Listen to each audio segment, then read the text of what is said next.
In the 1970s, India had a chronic milk shortage.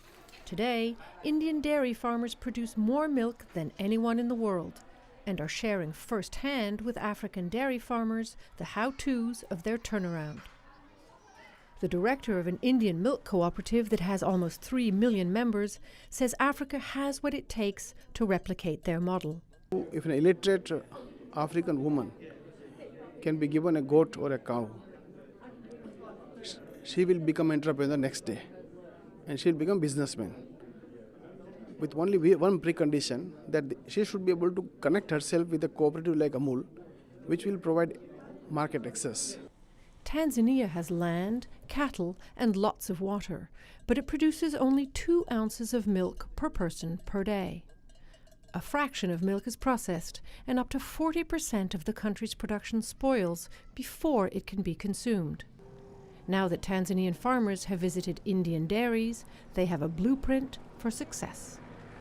The challenges are investment, the challenges are direction, organizing the farmers, the challenges are promoting the market, the challenges are working throughout the value chain. If you support only one area in the chain, it won't be successful. If you support throughout the chain, from the farmer to the consumer, it's going to be successful.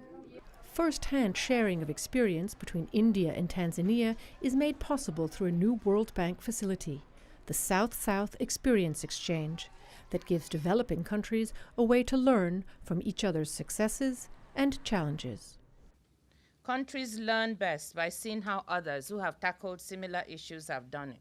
And that's what the spirit of this South-South initiative is.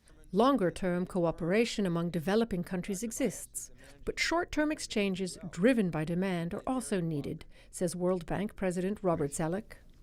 So this South-South facility will be an effective instrument for helping countries who speak the same language and to share this first-hand knowledge. Now, there's an enormous potential for sharing expertise.